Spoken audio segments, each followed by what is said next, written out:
Everyone, कैसे हैं आप सभी। Welcome to E career point YouTube channel. आज हम सीखने वाले हैं hybridization of coordination complexes. So are you guys ready? Yes बच्चा पार्टी। कोऑर्डिनेशन कंपाउंड्स में थोड़ी सी बच्चों की वीकनेस रहती है और ऊपर से जब हाइब्रिडाइजेशन की बात आ जाती है, जो कि बहुत ही इंपॉर्टेंट टॉपिक है, राइट, क्वेश्चंस 100% आता ही आता है उससे। तो आज हम हाइब्रिडाइजेशन के फील्ड में बनेंगे जीरो से hero with R Bharti ma'am, right. So guys, शुरू करने से पहले थोड़ी सी वार्तालाप की जाए तो बेहतर है बेटा। हम लोगों को पता है कि हाइब्रिडाइजेशन नाम की जो चीज है, जो ये बला है, ये हम बहुत जगह सुनते हैं, राइट। केमिकल बॉन्डिंग में बेटा हमने भर भर के हाइब्रिडाइजेशन निकाला था और यहां पर भी हम हाइब्रिडाइजेशन सीखने वाले हैं।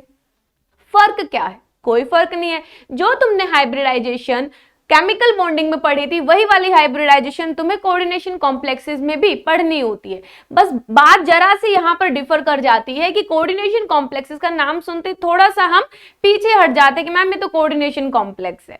कोई प्रॉब्लम नहीं है। जिन जिन बच्चों को अभी तक दिक्कत थी कोऑर्डिनेशन कॉम्प्लेक्सेस की हाइब्रिडाइजेशन कैलकुलेट करने में, बने रहिए मेरे साथ, बिल्कुल एकदम आपका जो भी कॉन्सेप्ट है वो सारा का सारा क्लियर हो जाएगा बेटा। तो आज हम करेंगे हाइब्रिडाइजेशन ऑफ कोऑर्डिनेशन कंपाउंड। बेटा उससे पहले हम लोग देखेंगे कि यहाँ पर ई career Point have launched the target courses, target batches for the JEE and NEET for both बच्चे। तो ऑनलाइन और ऑफलाइन कोर्स है बेटा, हाइब्रिड बैचेस है। आपको जिसमें एडमिशन लेना है आप उसी में ले सकते हैं। अगर आप जेई एस्पिरेंट हैं तो you can by this course online और ऑफलाइन। जैसे ही ऑफलाइन शुरू हो जाएगा, जो कि हो चुका है बेटा, दिस इज हाइब्रिड बैच।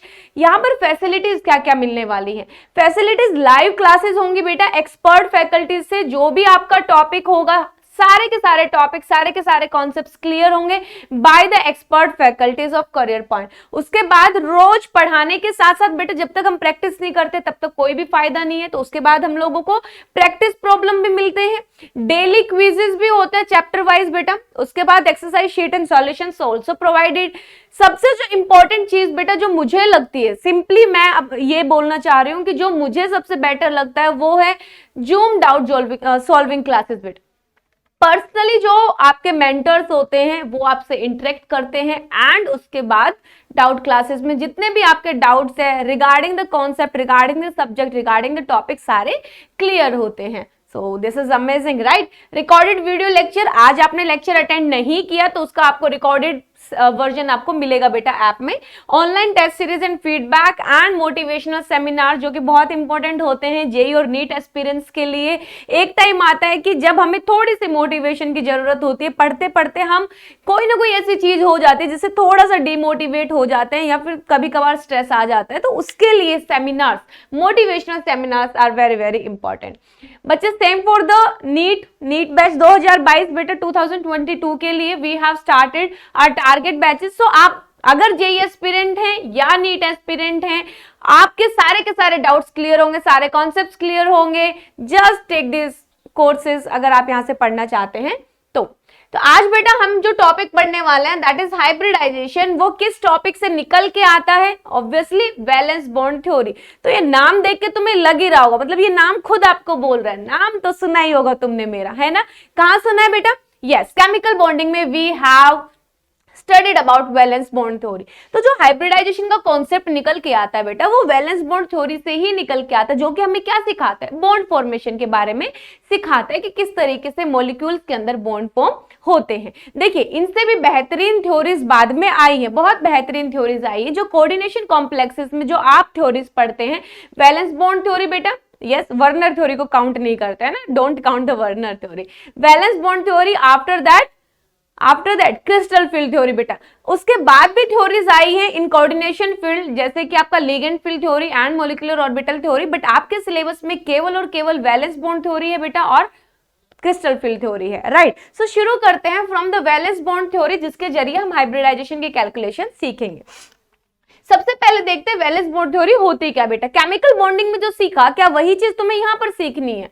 अगर वही सीखनी होती तो नया नाम क्यों देते बेटा, थोड़ा सा तो अलग होगा, राइट। ये चीज तो कॉमन सेंस हम थोड़ा सा सोच सकते हैं।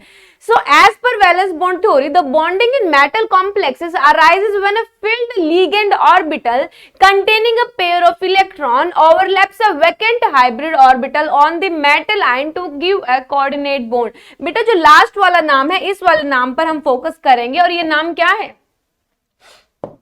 ये नाम क्या है, कोऑर्डिनेट बॉन्ड। बेटा क्या है, कोऑर्डिनेट बॉन्ड। लिखा कहां से जाएगा बॉस, मुझे तो लिखने का ही नहीं मिल रहा। Yes, I got it. Now see valence bond theory बेटा जो आपने केमिकल बॉन्डिंग में पढ़ा था उसमें हम क्या कर रहे थे, उसमें जो हमारे बॉन्ड फॉर्म हो रहे थे वो हो रहे थे कोवेलेंट बॉन्ड। कौन से बॉन्ड, कोवेलेंट बॉन्ड्स फॉर्म हो रहे थे।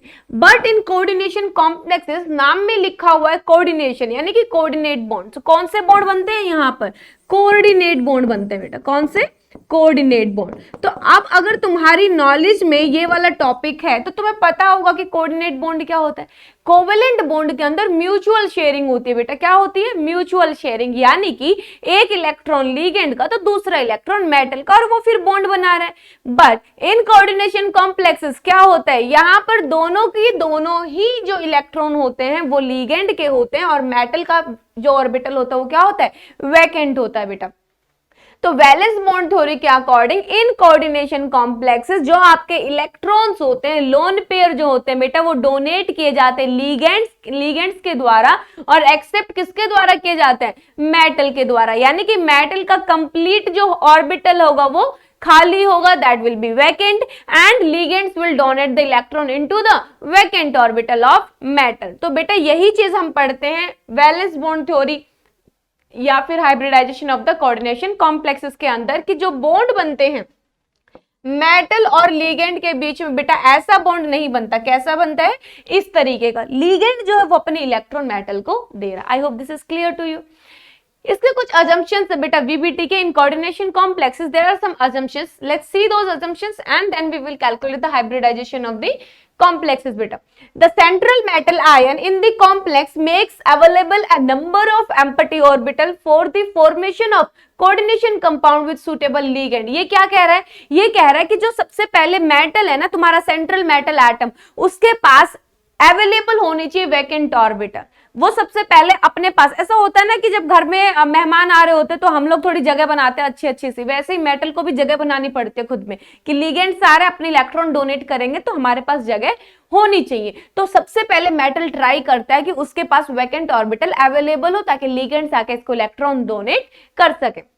अब बात यह आती है कि कितने एम्प्टी ऑर्बिटल होंगे, कितने वैकेंट ऑर्बिटल होंगे, उतने ही होंगे बेटा जितना उसका कोऑर्डिनेशन नंबर हो। और कोऑर्डिनेशन नंबर क्या होता है, जितने नंबर ऑफ लिगेंड तुम्हारे अटैच्ड है मेटल से। फॉर एग्जांपल Ml6 ये तुम्हारा कोऑर्डिनेशन कॉम्प्लेक्स है बेटा।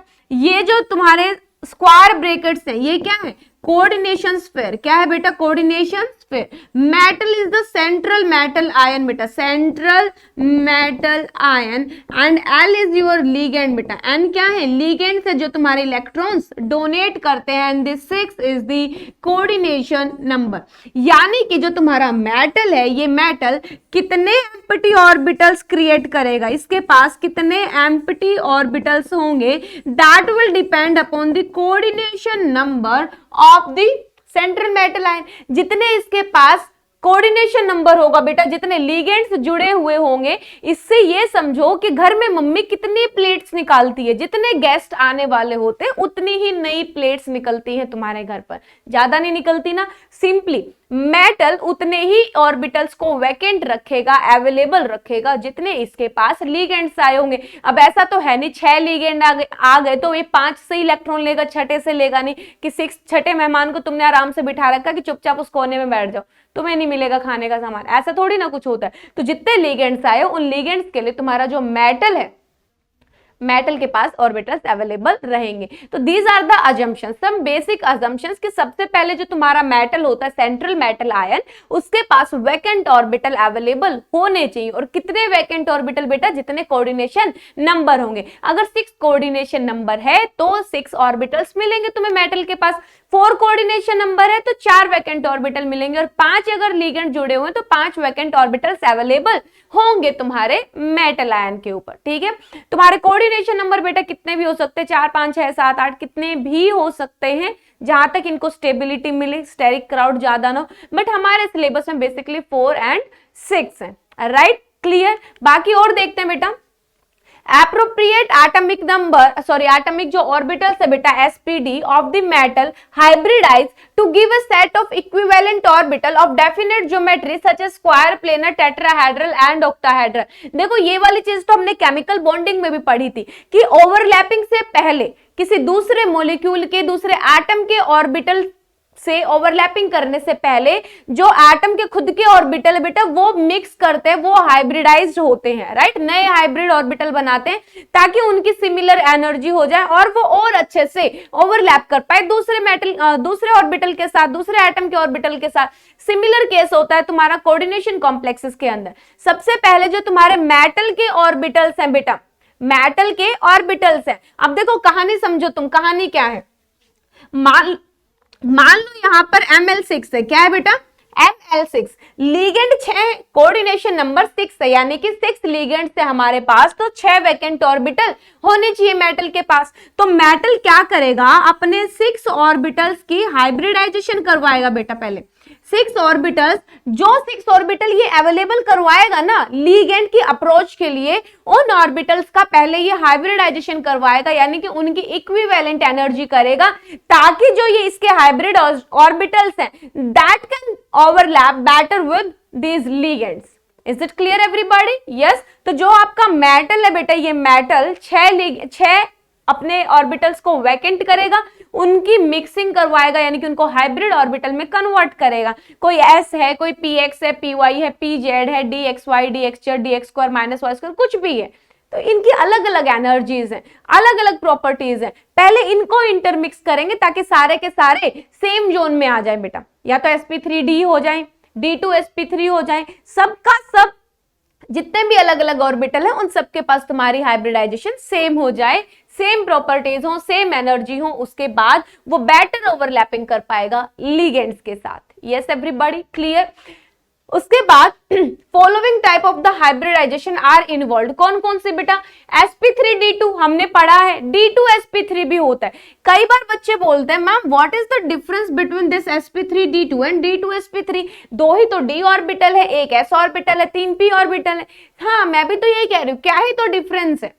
डिफरेंस बताओ, क्या डिफरेंस है बेटा? यस, क्या डिफरेंस है? यहां पर d ऑर्बिटल बाहर वाले यूज करे गए हैं, n-1 d ऑर्बिटल्स इसके अंदर यूज किए गए बेटा, और n d ऑर्बिटल, यानी कि अगर मैं कहूं 4s ऑर्बिटल है तो p भी 4p होगा, d भी यहां पर कौन सा बेटा? 4d ऑर्बिटल है, और यहां पर 3d orbital, inner orbital use हुआ है तुम्हारा। बस हमें यही कंडीशंस देखनी है कि कब हमारे इनर ऑर्बिटल्स यूज होते हैं, कब हमारे आउटर ऑर्बिटल्स यूज होते हैं।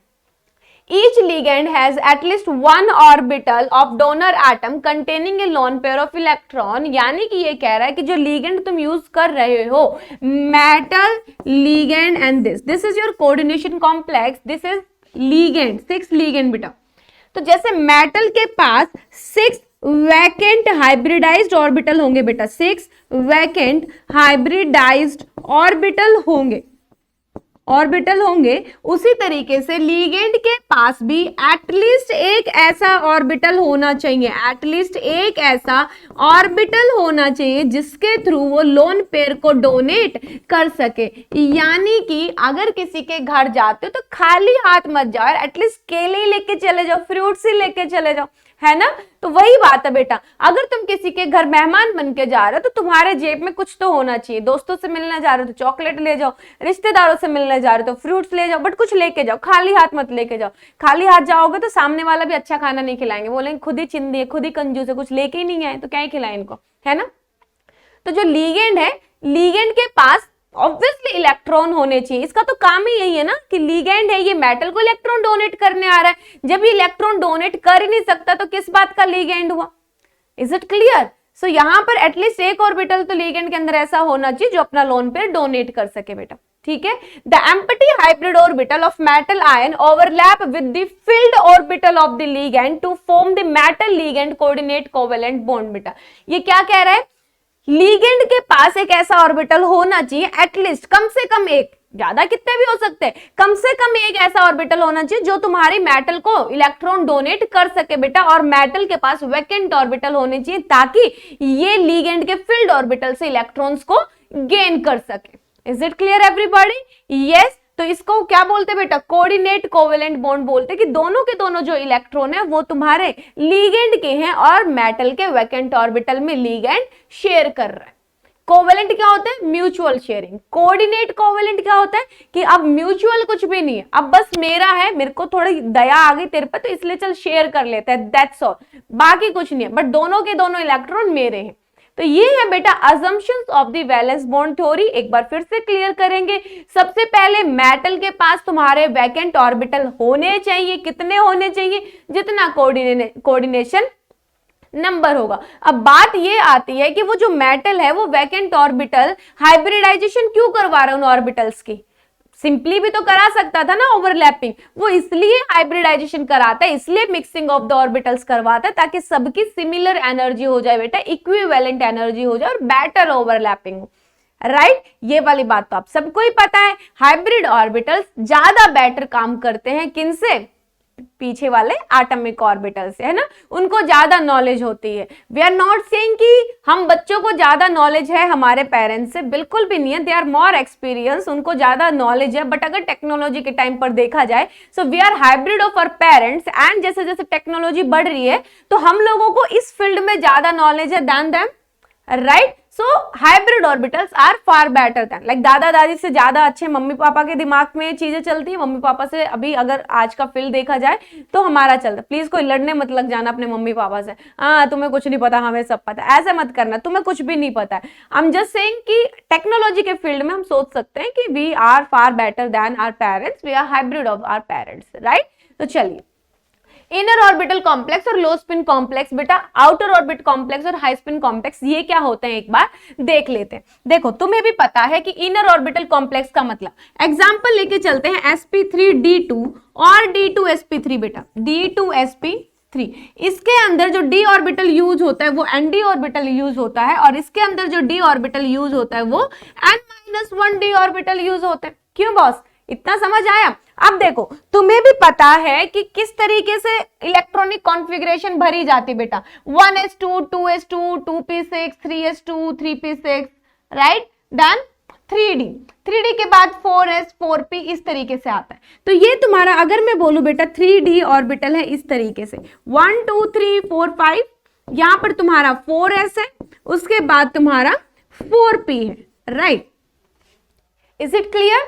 तो यहां पर अगर किसी केस में, किसी कॉम्प्लेक्स में बेटा ये वाले ऑर्बिटल्स यूज हो रहे हैं, this d2s and p3, it will be inner orbital complex, क्योंकि बेटा ये 3d है, ये फोर्थ है, ये फोर्थ शेल के अंदर है और ये थर्ड शेल के अंदर है, तो ये क्या हो जाएगा? इनर ऑर्बिटल कॉम्प्लेक्स, यानी कि IOC। क्या हो जाएगा बेटा? IOC। और अगर किसी केस में ये सारे के सारे जो ऑर्बिटल्स है फील्ड है, जगह ही नहीं है इसमें, वैकेंट ही नहीं है, तो क्या करेगा मेटल? मेटल का काम है वैकेंट ऑर्बिटल्स को अवेलेबल कराना। जब ये सारे के सारे फील्ड है तो ऑब्वियसली मेटल क्या बोलेगा कि कोई बात नहीं, बाहर मार्केट से नए बर्तन ले आओ, अगर घर वाले सारे खत्म हो गए तो, है ना, नई कटलेरी आ जाएगी बेटा। तो यहाँ पर ये क्या हो जाएगा? 4d। तो जब ये वाले ऑर्बिटल्स यूज होंगे तो आउटर ऑर्बिटल कॉम्प्लेक्स क्या होगा? आउटर ऑर्बिटल कॉम्प्लेक्स होगा बेटा। Is it clear everybody? Yes. अब बात आती है कि मैम ये लो स्पिन और हाई स्पिन क्या लिख दिया? चलो IOC और OOC तो समझ आ गया कि इनर वाला D यूज हुआ तो इनर ऑर्बिटल, बाहर वाला यूज हुआ तो outer orbital, but what is this low spin and high spin? देखो तुम्हें भी पता है कि अगर number of unpaired electrons present है बेटा, number of unpaired electrons present हैं, तो उस कॉम्प्लेक्स की मैग्नेटिक प्रॉपर्टी क्या होगी? That will be paramagnetic, obviously, right. ये तो हम सबको पता है। मैम ये बात तो बच्चे बच्चे को भी पता है, बाहर चाय वाले को भी पता है कि अगर अनपेयर्ड इलेक्ट्रॉन्स है तो पैरामैग्नेटिक होगा, और अगर नंबर ऑफ अनपेयर्ड इलेक्ट्रॉन्स नहीं है बेटा, सॉरी सारे के सारे जो इलेक्ट्रॉन्स है, नंबर ऑफ इलेक्ट्रॉन्स सारे के सारे पेयर्ड हैं, सारे के सारे इलेक्ट्रॉन्स अगर पेयर्ड हैं तो कैसे होगा? अरे अरे अरे बाहर चाय वाले से आवाज आई है, कह रहा मैम डायमैग्नेटिक होगा। क्या होगा? डायमैग्नेटिक। तो बेटा जहां पर अनपेयर्ड इलेक्ट्रॉन प्रेजेंट होंगे दैट विल बी पैरामैग्नेटिक, और जहां पर सारे के सारे इलेक्ट्रॉन पेयर्ड होंगे वो क्या होगा? डायमैग्नेटिक होगा। बट द सीन इज कि लो स्पिन हाई स्पिन तो अब भी समझ नहीं आया मैम। अगर मैं ये कहूं इलेक्ट्रॉन्स की पेयरिंग हो जाती है, इलेक्ट्रॉन्स की पेयरिंग हो जाती है बेटा, तो कम अनपेयर्ड इलेक्ट्रॉन होंगे, यानी कि अगर लेस अनपेयर्ड इलेक्ट्रॉन है, लेस बेटा जितने इलेक्ट्रॉन अनपेयर्ड थे उनसे लेस हो जाते हैं अनपेयर्ड इलेक्ट्रॉन, तो ऑब्वियस बात है वो लो स्पिन होंगे। और अगर मोर अनपेयर्ड इलेक्ट्रॉन होंगे, मोर जितने थे उससे भी ज्यादा मोर अनपेयर्ड इलेक्ट्रॉन्स होंगे, तो वो क्या होगा? हाई स्पिन होगा। क्या होगा बेटा? हाई स्पिन, यानी कि ज्यादा नंबर ऑफ इलेक्ट्रॉन्स अनपेयर्ड है, और लो स्पिन के अंदर अनपेयर्ड इलेक्ट्रॉन कम है। तो is it clear everybody? Inner orbital complex बेटा जहां अंदर वाले ऑर्बिटल्स हम यूज करते हैं हाइब्रिडाइजेशन के अंदर, आउटर ऑर्बिटल के अंदर आउटर वाला ऑर्बिटल यानी कि 4d एंड यूज करते हैं। High spin and low spin बेटा जब हम देखते हैं नंबर ऑफ अनपेयर्ड इलेक्ट्रॉन और पेयर्ड इलेक्ट्रॉन्स, तो पेयर्ड इलेक्ट्रॉन है तो वो डायमैग्नेटिक प्रॉपर्टी शो करता है, दैट इज डिफरेंट। बट अगर अनपेयर्ड इलेक्ट्रॉन्स जितने हैं उनसे कम हो जाए in any case of the pairing, तो वहां पर लो स्पिन शो करेगा। कम नंबर ऑफ अनपेयर्ड इलेक्ट्रॉन है तो लो स्पिन, और ज्यादा नंबर ऑफ अनपेयर्ड इलेक्ट्रॉन है तो हाई स्पिन होगा बेटा। Is it clear? Okay, now do some examples जिससे आप लोगों को और भी क्लियर समझ आए। हाइब्रिडाइजेशन कैलकुलेट करते हैं बेटा। हाइब्रिडाइजेशन का मतलब फिर से समझो, मेटल जो है तुम्हारा वैकेंट ऑर्बिटल्स को अवेलेबल कराता है, और जितने वैकेंट ऑर्बिटल, कितने, जितना कोऑर्डिनेशन नंबर है उन वैकेंट ऑर्बिटल्स की आपस में वो मिक्सिंग करवाता है ताकि उनकी इक्विवेलेंट एनर्जी हो और वो अच्छे तरीके से ओवरलैपिंग कर सके लिगेंड के साथ बेटा। Is it clear? यस, हो गया क्लियर यहां तक? तो अब देखते हैं कि किस तरीके से कैलकुलेट करते हैं। सबसे पहले देख रहे हैं बेटा कोऑर्डिनेशन नंबर 6, यानी कि यहां पर ऑर्बिटल कितने होंगे तुम्हारे? वैकेंट 6 वैकेंट ऑर्बिटल्स अवेलेबल कराएगा तुम्हारा मेटल, जो कि क्या है? क्रोमियम। तो गिवन क्या है तुम्हारा बेटा? क्रोमियम मेटल आयन है, जो NH3 है amine, that is your ligand. तो ऑब्वियसली तुम्हें पता है कि ये क्या करेगा? अपने लोन पेयर को डोनेट करेगा to the chromium vacant orbital. सबसे पहले देखो क्रोमियम का ऑक्सीडेशन नंबर कितना है? अमोनिया का 0 होता है, तो यहां पर Cr+3। अगर ये Cr+3 है, नॉर्मली क्रोमियम कितना होता है? D4S2। नॉर्मली क्रोमियम D4S2 होता है, और यहाँ +3 है, यानी कि 3 इलेक्ट्रॉन निकाल दिए बेटा मैंने, 2 S के और 1 D का निकाल दिया, तो कितने बचे? D3। कितना हुआ? D3। Yes, after this we have to fill the electrons, we have to fill the electrons। ये मैंने फिल कर दिया बेटा। ये मेरा 3D, ये मेरा 4S, ये मेरा 4P बेटा, और उसके बाद मैं बात करती हूं 4D की। This is my 4D। कितने इलेक्ट्रॉन है D ऑर्बिटल में? 3D ऑर्बिटल में कितने इलेक्ट्रॉन है बेटा? 3D ऑर्बिटल में कितने इलेक्ट्रॉन है देखिए जरा? 3 इलेक्ट्रॉन है, 1 2 3 इलेक्ट्रॉन है। अब यहां पर तुम लोगों ने, तुम्हें नॉलेज है वीक फील्ड लिगेंड और स्ट्रॉन्ग फील्ड लिगेंड की, कि मैम अगर वीक फील्ड प्रोवाइडेड होगा तो यहां पर कुछ भी नहीं होगा, स्ट्रॉन्ग फील्ड प्रोवाइडेड होगा तो उस लिगेंड के इफेक्ट से इलेक्ट्रॉन्स की पेयरिंग हो जाती है। तो यहां तुम पेयरिंग कराओ ना कराओ कोई फायदा नहीं है। क्यों? क्योंकि ऑर्बिटल्स जो चाहिए वो तो अवेलेबल है, तो क्यों बेकार में एनर्जी वेस्ट करेंगे? And NH3 is not the SFL बेटा। क्लियर? तो यहां पर तुम्हें D2 मिल गया, यहां से एक S मिल गया, और ये P3, D2sp3, 3 4 2 6, 6 vacant orbital, 6 vacant hybridised orbital बेटा, 6 वैकेंट हाइब्रिडाइज्ड ऑर्बिटल्स। क्लियर? तो इसकी हाइब्रिडाइजेशन कितनी हुई? D2sp3। क्या इसके अंदर number of unpaired electrons present है? Yes ma'am, number of unpaired electrons, number of unpaired electrons is equal to 3। That means इसकी मैग्नेटिक प्रॉपर्टी क्या होगी बेटा? पैरामैग्नेटिक। क्या होगी? पैरामैग्नेटिक। मैग्नेटिक। तो ये क्या हुआ, पैरामैग्नेटिक नेचर का हुआ। अनपेयर्ड इलेक्ट्रॉन्स 3 है, तो यहां से मैग्नेटिक मोमेंटम भी निकाल सकते हैं। Under the root n into N plus 2, number of electrons 3 है बेटा अनपेयर्ड। क्लियर? यस, आगे बेटा समझ में। तो ये क्या हुआ तुम्हारा D2sp3 hybridization, octahedral geometry, D2sp3 octahedral geometry. तो इस एक ज्योमेट्री के इक्वेशन से बेटा हाइब्रिडाइजेशन के कॉन्सेप्ट से आपके पास कितने सारे क्वेश्चंस आते हैं, देखिए जरा कि किसकी कौन सी ज्योमेट्री होगी, पैरामैग्नेटिक होगा या डायमैग्नेटिक होगा, नंबर ऑफ अनपेयर्ड इलेक्ट्रॉन कितने हैं, हाई स्पिन है, लो स्पिन है, आईओसी है, ओओसी है। तो ये कौन सा है, ये है तुम्हारा inner orbital complex. This is your inner orbital complex. Let's see next example, CO+3 बेटा, cobalt plus 3, CO+3। Normally cobalt की इलेक्ट्रॉनिक कॉन्फ़िगरेशन होती है D7s2, but for CO+3 it will B D6, it will B D6। हमें पता है कि CO+3 यानी कि +2 में होता तो कुछ नहीं होता बेटा, बट CO+3 जब कोबाल्ट +3 ऑक्सीडेशन स्टेट में आता है तो वहां पर NH3 भी बिहेव करता है स्ट्रॉन्ग फील्ड लीगेंड की तरह। किसकी तरह बेटा, स्ट्रॉन्ग फील्ड लीगेंड की तरह। अब तुम बोलोगे मैम स्ट्रॉन्ग फील्ड लीगेंड का क्या काम हुआ, मतलब अगर ऐसे पहले तो क्या फर्क पड़ा, क्यों फर्क नहीं पड़ेगा, देखिए जरा यहाँ पर ये तुम्हारे 5 ऑर्बिटल हो गए, ये S हो गया तुम्हारा, ये तुम्हारा P हो गया। कितने इलेक्ट्रॉन है बेटा, D6, 1 2 3 4 5 एंड 6। अगर तो ये स्ट्रॉन्ग फील्ड लीगेंड है बेटा तो ये क्या करवाएगा, कोबाल्ट +3 इसकी प्रेजेंस में, स्ट्रॉन्ग फील्ड लीगेंड की प्रेजेंस में, इसके इन्फ्लुएंस में जितने ये इलेक्ट्रॉन है ये सारे के सारे क्या हो जाएंगे, पेयर हो जाएंगे बेटा। क्या हो जाएंगे, पेयर हो जाएंगे। 1 2 3 4 5, 1 2 3 4 5 6, और यहां पर ये तुम्हारा S और यहां पर ये तुम्हारा P। तो अंदर वाले दो ऑर्बिटल क्या हो गए, खाली। हाइब्रिडाइजेशन क्या होगी, D2sp3 inner orbital complex, and this is diamagnetic, this is diamagnetic and low spin complex बेटा, diamagnetic and low spin complex, n is equal to 0, that implies mu is also equal to 0। देखो यही सारी information तुम्हें हर एक complex से चाहिए रहती है। हाइब्रिडाइजेशन का कॉन्सेप्ट बस इतना सा है कि आपको इन सब कॉन्सेप्ट्स की नॉलेज होनी चाहिए, इन सब पॉइंट्स के बारे में आपको पता होना चाहिए।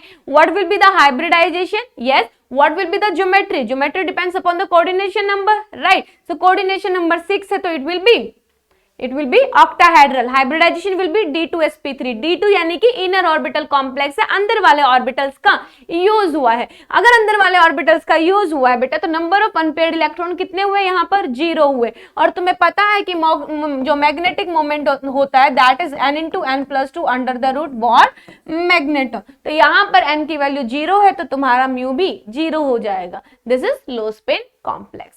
This was all about this CO_H3 ये था बेटा हाइब्रिडाइजेशन का कॉन्सेप्ट। अब देखो COF6+3 है ना, यहां पर CO+3 again this is D6, but this time जो लीगेंड है बेटा आपका वो क्या है, इस बार आपका जो लीगेंड है वो फ्लोरीन है और ये वीक फील्ड लीगेंड है। यानी कि अगर आप स्पेक्ट्रोकेमिकल सीरीज आपको थोड़ी बहुत ध्यान हो तो आपको पता है कि कोबाल्ट +3 केवल नाइट्रोजन वालों को अपने अंदर कंसीडर कर लेता है as strong field ligand, otherwise तो CnCO that are the strong field ligand, right. यहाँ पर ये वीक फील्ड लीगेंड होगा। अगर ये वीक फील्ड लीगेंड है तो यहाँ पर कोई भी पेयरिंग ऑफ द इलेक्ट्रॉन्स नहीं होगी बेटा, कोई भी पेयरिंग ऑफ द इलेक्ट्रॉन्स नहीं होगी। और अगर पेयरिंग ऑफ इलेक्ट्रॉन नहीं होगी तो इसको तो अवेलेबल कितने ऑर्बिटल कराने बेटा, इसको तो 6 ऑर्बिटल्स अवेलेबल करवाने है ना। तो यहाँ पर कौन कौन सा हो जाएगा, sp3 and this is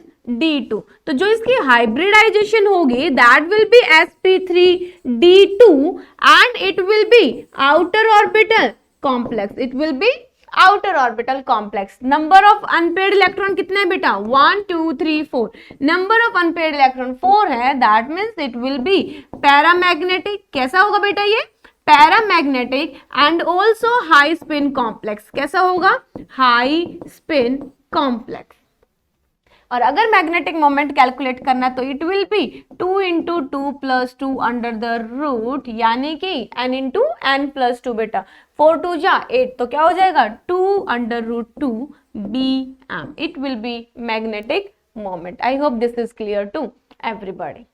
I बात समझ में बेटा? तो आपको वीक फील्ड लिगेंड और स्ट्रॉन्ग फील्ड लिगेंड का ध्यान रखना स्पेक्ट्रोकेमिकल सीरीज के अंदर. स्पेक्ट्रोकेमिकल सीरीज के अंदर हैलोजन्स जो आते हैं वो बिल्कुल वीक फील्ड लिगेंड के अंदर आते हैं, और इधर कार्बन वाले एटम CN एंड CO जो कि स्ट्रॉन्ग फील्ड लिगेंड होते हैं. बीच में फिर तुम्हारा आता है नाइट्रोजन एंड ऑक्सीजन वाला पोर्शन. तो नाइट्रोजन वाला जो पोर्शन है बेटा, कोबाल्ट के लिए इन +3 ऑक्सीडेशन स्टेट स्ट्रॉन्ग में कंसिडर कर लिया जाता है, अदरवाइज कैसे में रहते हैं, वीक फील्ड लिगेंड्स आपके रहते हैं. Is it clear? यस. उसके बाद देखते हैं बेटा FeCN6+3. FeCN6+3 अगर मैं ऑक्सीडेशन नंबर निकालूं तो तुम्हें पता है साइनाइड -1 होता है, तो it will B Fe+3. Yes, it will B Fe+3 and Fe+3 के अंदर जो तुम्हारा इलेक्ट्रॉनिक कॉन्फ़िगरेशन रहता है दैट विल बी D5. क्या होगा बेटा? D5 होगा. अब तुम इसके अंदर अगर इलेक्ट्रॉन्स की फिलिंग कर रहे हो तो देखो जरा, ये तुम्हारा n-1d हुआ, यहां पर तुम्हारा NS हुआ, यहां पर तुम्हारा NP हुआ बेटा, और ये क्या होगा तुम्हारा ND होगा. क्या होगा? ND. अब देखो D5 है, CN क्या है तुम्हारा? Strong field ligand. Strong field ligand क्या कराता है बेटा? पेयरिंग ऑफ द इलेक्ट्रॉन्स कराता है. इनके अंदर, इस लिगेंड के अंदर, इसके फील्ड के अंदर इतनी पावर होती है कि ये इन इलेक्ट्रॉन्स की क्या करवा लेता है? पेयरिंग करवा लेता है. These are 5 electron, 1 2 3 4 5. So hybridization क्या होगी boss? Hybridisation will B D2sp3. अंदर के 2 ऑर्बिटल यूज होंगे बेटा, और sp3 ये क्या है तुम्हारा? Inner orbital complex. अगर इनर ऑर्बिटल कॉम्प्लेक्स है और स्ट्रॉन्ग फील्ड लिगेंड है तो क्या मैं बोल सकती हूँ this is my low spin complex? कैसे बेटा? ये लो स्पिन कॉम्प्लेक्स. पहले इसके अंदर अनपेयर्ड इलेक्ट्रॉन 5 होते अगर तुम्हारा SFL प्रेजेंट नहीं होता. स्ट्रॉन्ग फील्ड अगर प्रेजेंट नहीं होता तो अनपेयर्ड इलेक्ट्रॉन कितने होते? 5 होते, तो हाई स्पिन कॉम्प्लेक्स होता. बट यहां पर क्या है, ये number of unpaired electron less है, तो it will B low spin complex. Clear? Obviously it will B paramagnetic. क्या होगा बेटा? पैरामैग्नेटिक. क्यों? क्योंकि number of unpaired electron is 1. एक इलेक्ट्रॉन यहां पर प्रेजेंट है, तो यहां से तो मैग्नेटिक मोमेंट भी कैलकुलेट कर सकते हो. तो these are the question that can be asked from this concept कि what will be the hybridization of this concept. तो उससे पहले आपको पता होना चाहिए कि ऑक्सीडेशन नंबर क्या है, उस ऑक्सीडेशन नंबर के बेसिस पर उसकी इलेक्ट्रॉनिक कॉन्फ़िगरेशन क्या है, एंड आफ्टर दैट अगर WFL है, SFL है, तो according to that you have to fill the electrons in the orbitals, and then you will see that it will be inner orbital complex और outer orbital complex और low spin complex और high spin complex. We will do some more practice so that you can easily answer all the questions. अगर मैं बात करूं बेटा coordination number 4 की, तो कोऑर्डिनेशन नंबर 4 के अंदर आपकी 2 हाइब्रिडाइजेशन हो सकती है. sp3 जिससे आप टेट्राहेड्रल ज्योमेट्री निकालते हैं, एंड dsp2 जिससे आप स्क्वायर प्लेनर ज्योमेट्री निकालते हैं. तो इट डिपेंड्स कि आपकी कौन सी वाली हाइब्रिडाइजेशन होगी, कौन से ऑर्बिटल्स पार्टिसिपेट करेंगे इन द ओवरलैपिंग, उसी के बेसिस पर वी विल डिस्कस कि कौन सी ज्योमेट्री होगी. विल इट बी sp3 और dsp2. Clear? If the complex involves sp3, it will have tetrahedral geometry, and if the complex involves dsp2 hybridization, so it will have a square planar geometry. Now let's see NiCN4 2- and NiCl4 2- बेटा, दोनों के अंदर मैं अगर निकल की oxidation state देखूं तो it will be Ni+2, cyanide is -1, X -4 is equal to -2, that means nickel is +2. इसके अंदर भी निकल +2 बेटा, इट विल बी D8 क्योंकि D8S2 होता है. यहां पर भी अगर मैं बात करूंगी तो यहां पर भी निकल क्या होगा? +2 के अंदर बेटा D8. दोनों में डिफरेंस क्या है देखो, यहां पर D ऑर्बिटल अगर मैंने इस तरीके से लिखा, this is my S, this is my P. D8 electron है बेटा, 8 इलेक्ट्रॉन, 1 2 3 4 5 6 7 8. क्लियर? यस. अगर यहां पर वीक फील्ड लिगेंड है, अगर वीक फील्ड लिगेंड है तो इस तरीके से फिलिंग होगी, लेकिन एक निकल के कॉम्प्लेक्स में बेटा साइनाइड दे रखा. क्या दे रखा है? Cyanide. And this cyanide group is, you know, this is strong field ligand. अगर इसके ये स्ट्रॉन्ग फील्ड लिगेंड है, यानी कि अगर किसी चीज का रुतबा है इसमें, अगर ये किसी चीज को लेके फेमस है तो ऑब्वियसली वो चीज करेगा ही. नहीं करेगा तो इसको फेमस कौन बोलेगा? राइट? ये स्ट्रॉन्ग फील्ड लिगेंड है, ये फेमस है कि this has strong field, right. तो स्ट्रॉन्ग फील्ड तो काम क्या करेगा, ये इलेक्ट्रॉन्स की पेयरिंग करवाएगा। यहां पर ये क्या करेगा, इस इलेक्ट्रॉन की पेयरिंग करवा देगा बेटा। यहां पर इसने पेयरिंग करवा दी, वेरी गुड। तो यहां पर ये इस तरीके से पेयरिंग हो गई है, यहां ये S और यहां पर ये P। तो बहुत सिंपल सी बात है, एक D यहां खाली है, ये S और 2 P इसके ले लेगी बेटा। अब तुम ये बोलोगे मैम P के तीनों भी तो ले सकती थी, अरे चाहिए ही नहीं इसको तीनों, इसको कितने चाहिए, इसको 4 ही चाहिए। जितना कोऑर्डिनेशन नंबर उतना ही तो मेटल का वैकेंट ऑर्बिटल, राइट, उतना ही तो मेटल का वैकेंट ऑर्बिटल। अब इसका कोऑर्डिनेशन नंबर 4 है बेटा, तो मेटल भी 4 ही अवेलेबल कराएगा। हमारी मम्मी इतनी अच्छी नहीं है कि घर में 2 मेहमान आ रहे तो 4 प्लेट निकाल के रख देगी, वो भी नई अपनी संदूक से। ऐसा तो बिल्कुल भी पॉसिबल नहीं है, ठीक है। तो सेम कहानी यहां पर भी है, जब लिगेंड ही 4 आएंगे तो मेटल 5 ऑर्बिटल क्यों, पागल थोड़ी ना है वो। तो यहां पर ये P ऐसे खाली रहेगा, केवल हाइब्रिडाइजेशन, केवल मिक्सिंग किसकी होगी, this D orbital, this S orbital and this P orbital. तो अगर स्ट्रॉन्ग फील्ड लिगेंड की प्रेजेंस में बात की जाए बेटा, अगर मैं week field ligand and strong field ligand की प्रेजेंस में बात करूं तो यहां पर इसकी हाइब्रिडाइजेशन कितनी होगी, DsP2, and week field ligand की प्रेजेंस में कितनी होगी, sp3। दैट मीन्स यहां पर जो ज्योमेट्री होगी that will be tetrahedral, and यहां पर जो ज्योमेट्री होगी वो क्या होगी बेटा, square planar. This will be diamagnetic, right, this will be diamagnetic. क्यों, क्योंकि बेटा यहां पर एक भी अनपेयर्ड इलेक्ट्रॉन नहीं है। और अगर बात की जाए इसकी तो यहां पर दिस इज पैरामैग्नेटिक, क्योंकि 2 अनपेयर्ड इलेक्ट्रॉन्स है, इसमें n इज इक्वल टू 2, इसमें n is equal to 0। Yes, is it clear everybody. चलिए बेटा, उसके बाद NiCO4 की बात करते हैं। NiCO4 के केस में क्या होता है, Ni जीरो ऑक्सीडेशन स्टेट में बेटा, यानी कि D8S2, CO is the carbonyl is the neutral ligand, so it is Ni0 यानी कि D8S2। CO जो है न्यूट्रल लिगेंड तो है, लेकिन उसके साथ स्ट्रॉन्ग फील्ड लिगेंड भी तो है। और अगर ये स्ट्रॉन्ग फील्ड लिगेंड है यानी कि अपना जादू दिखाएगा थोड़ा सा। जब ये अपना जादू दिखाएगा बेटा, जब ये अपनी पावर दिखाएगा तो 1 2 3 4 5 6 7 8 ये S वाले इलेक्ट्रॉन्स को भी अपने पास ले आता है, ये S वाले इलेक्ट्रॉन्स को भी अपने पास ले आता है बेटा। और ये इस तरीके से क्या हो जाता है, 10 इलेक्ट्रॉन्स की filling in the 3D orbital. यहां पर ये एक S खाली होगा और इस बार P ऑर्बिटल तीनों लिए जाएंगे। तो हाइब्रिडाइजेशन क्या होगी इस केस में, इस केस में हाइब्रिडाइजेशन होगी sp3। बेटा ये स्ट्रॉन्ग फील्ड लिगेंड्स की प्रेजेंस में ऐसी कहानियां होती हैं, वीक फील्ड लिगेंड्स की प्रेजेंस में नहीं होती। छोटे छतरी को कोई नहीं जानता है कि छोटा छतरी क्या खेल रचा रहा है, लेकिन अगर बाबू भाई आ गए तो बाबू भाई तो कुछ भी कर सकता है। क्लियर, आगे बात समझ। तो हाइब्रिडाइजेशन sp3 होगा and it will B diamagnetic, and अगर डायामैग्नेटिक है तो नंबर ऑफ अनपेयर्ड इलेक्ट्रॉन भी 0 दिखाए गए हैं, तो जो म्यू की वैल्यू होगी that will also be 0। Is it clear, yes.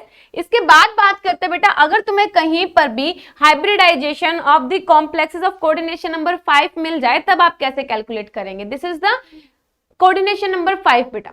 Coordination number 5 में क्या हो जाएगा, कुछ भी तो नहीं, इस बार इसको 5 ऑर्बिटल चाहिए। तुम्हें पता है Fe again zero oxidation state में है, क्योंकि carbonyl is a neutral ligand but a strong field ligand, so Fe is equal to D6H2।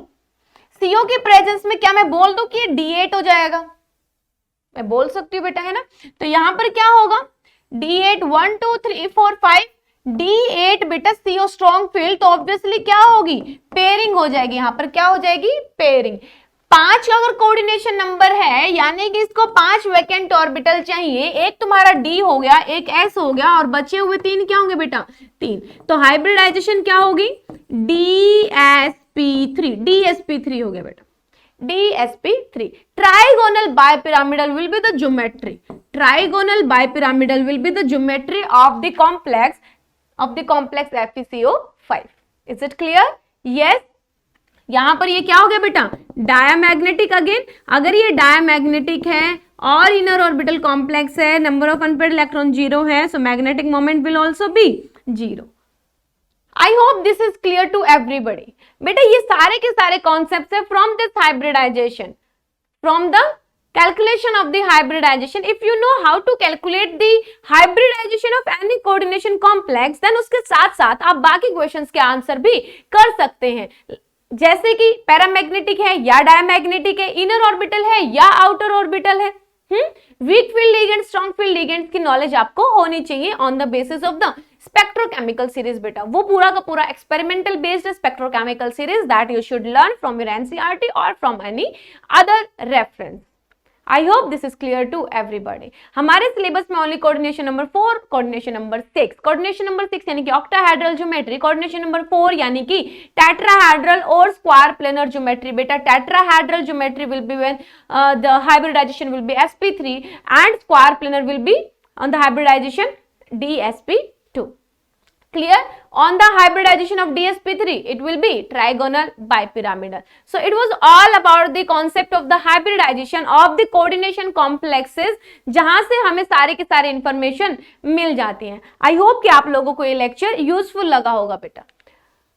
Now again come to the point. If you like the session and want some more session, then please subscribe the channel and hit the like button so that मैं जब भी आऊं आप लोगों के पास notification पहुंच जाए बेटा। So these are the target batches that Career Point has launched right now for the 2022 aspirants JEE and NEET बेटा। तो ये JEE का बैच है और साथ के साथ NEET का बैच भी शुरू हुआ है, जहां पर आपको सारी की सारी फैसिलिटीज प्रोवाइडेड होंगी। एक्सपर्ट फैकल्टीज से आपको लाइव क्लासेस मिलेंगी, ऑफलाइन तो ऑफलाइन, ऑनलाइन तो ऑनलाइन। अदरवाइज जितने भी क्विजेज हैं, चैप्टर वाइज क्विजेज होंगे बेटा, रोज क्वेश्चंस प्रॉब्लम होंगे, और सबसे बेहतरीन जो चीज मुझे लगती है that is personally zoom classes, जो जूम पर आपकी डाउट क्लासेस होती हैं बेटा, जो डाउट सॉल्व किए जाते हैं वो वाले। So you will get everything from these courses. I hope you like this session, and if you like the session please hit the bell icon and also subscribe our channel so that जब भी हमारा कोई भी notification आए, कोई भी अच्छा session आए, आप लोगों तक नोटिफिकेशन पहुंच जाए। Because we have decided to make you comfortable, to get you all the good sessions and the important concept, important sessions from the chemistry, physics and biology guys. So I hope you like the session, and if you like the session guys, then again I'm saying share this session, hit the like button and yes, subscribe our channel. Thank you so much. Bye bye.